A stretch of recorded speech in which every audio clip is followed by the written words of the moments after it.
पहुंचा तो वहां पर एक जूता लटका हुआ था। तो मैं देख करके उस जूते को सोचने लगा, क्या परमात्मा सर्वव्यापी है कि किसके लिए लटका हुआ है? तो फिर विचार आया मन के अंदर, अगर परमात्मा सर्वव्यापी होते तो हमने ये किसके लिए लटकाया? क्या ये कहते हैं ना कि मकान को क्या नहीं लगनी चाहिए, नजर में लगनी चाहिए। और ऐसे ही जब जब बिल्डिंगें बनती हैं तो सब लोग उस पर क्या लगा देते हैं, कोई उस पर किसी तरह का लगा देते हैं, कोई कुछ लगा देते हैं, कोई कुछ लटका देते हैं। हमने किसके लिए किया है कि किसी की क्या नहीं लगनी चाहिए? तो इस बात से ये साफ स्पष्ट हो गया कि अगर हमारी नजर अगर किसी को लगती है तो इसका मतलब हमारे अंदर दैवी गुण नहीं है, हमारे अंदर वो शुभ भावना और शुभ कामना नहीं है, हमारे अंदर उसके दूसरे के बढ़ते हुए मकान को, अच्छा बनते हुए मकान को देखने के लिए हमारे अंदर सहृदयता नहीं है। तो इसका मतलब परमात्मा के तो हम सब बच्चे हैं। जब हम परमात्मा के सब बच्चे हैं तो सबके अंदर जैसे एक जैसे ही गुण होने चाहिए, लेकिन सबके अंदर एक जैसा गुण अगर नहीं है तो इसका मतलब यह है कि परमात्मा मेरे अंदर नहीं है। लेकिन हर धर्म सत्संग ने यही कहा कि परमात्मा सबके अंदर है। हर किसी, हमारे यहाँ पर आचार्य से लेकर के प्रकांड विद्वानों ने भी यही कहा कि परमात्मा सबके अंदर है।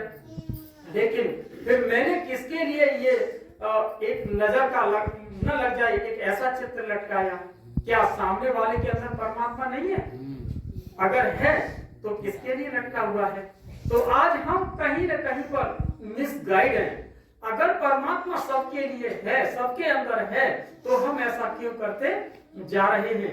हमें सबके प्रति आज भाइयों बहनों, जिस किसी का भी मकान बने उस मकान पर हमेशा ये जरूर लिखो कि ये भगवान का घर है।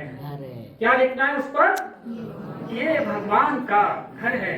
तो नजर तो लगने की बात छोड़ो, उस सामने वाले के हृदय के अंदर एक नई ऊर्जा उत्पन्न होगी और वो आपसे मिलने के लिए उत्सुक रहेगा कि ये भगवान का घर है। तो मैं कैसे कहूँ कि परमात्मा सर्वव्यापी है? परमात्मा सर्वव्यापी नहीं, ये हमारे मन के विकार सर्वव्यापी हैं और मन के सर्वव्यापी होने के कारण आज हम परमात्मा को पहचान नहीं पा रहे हैं। आज हर एक के अंदर कर इसी भावना को चेताने के लिए आज स्वयं ब्रह्मा बाबा ने 148 देशों के अंतर्गत यही परचम लहराया कि परमात्मा सर्वव्यापी नहीं, विकार सर्वव्यापी है। और परमात्मा अगर सर्वव्यापी होते तो आज इस धरती का इतना बुरा हाल नहीं होता। गीता में भी कहा गया है कि यदा यदा ही धर्मस्य, कि जब जब धर्म की गिलानी होगी तब तब मैं आऊंगा। अगर पहले से मैं अगर इस धरती पर था तो फिर इतनी बड़ी गिलानी क्यों हुई? इस धरती पर अधर्म क्यों फैला? तो इसका मतलब है कि गिलानी होगी तब मैं आऊंगा, इसका मतलब मैं पहले से यहाँ नहीं था। आज गीता, रामायण, वेद, उपनिषद और बहुत सारे शास्त्रों को पढ़ तो लिया, लेकिन हमने उसका आत्मसात न करने के कारण आज हमारे यहाँ पर धर्म सत्संगों की लाइन लग चुकी है, होड़ लग गई है, लेकिन हम एकता और एक रास्ता में हम नहीं पहुंच रहे। उसका मूल कारण कि हमने वास्तविकता तक अभी नहीं पहुंचे। हमें स्वयं की पहचान नहीं है कि आखिर में मैं कौन हूं। इस एक पहेली को हल करने के लिए ब्रह्मा बाबा ने अपना पूरा जीवन लगा दिया और एक पहेली को हल किया कि तुम कौन हो, कि तुम एक चैतन्य शक्ति आत्मा हो।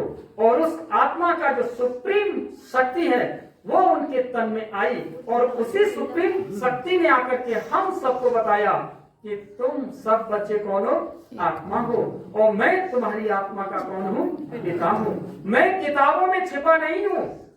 अरे मैं किताबों में अगर होता तो मुझे यदा इदाहे वाले धर्मस्य को मुझे दोहराना नहीं पड़ता।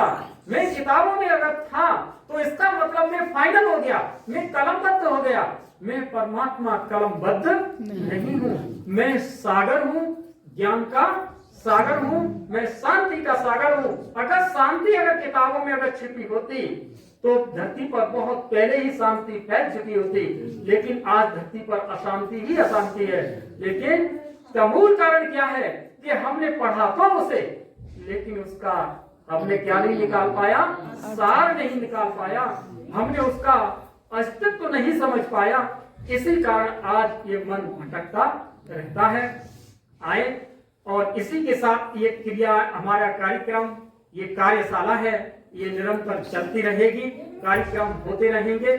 हम अपनी गाड़ी को विराम दे करके हम अपने गुरुदेव जो कुछ कहना है, इनको पिछली बार नई साल में नहीं आ पाए थे और इस बार उन्हें मौका मिला है।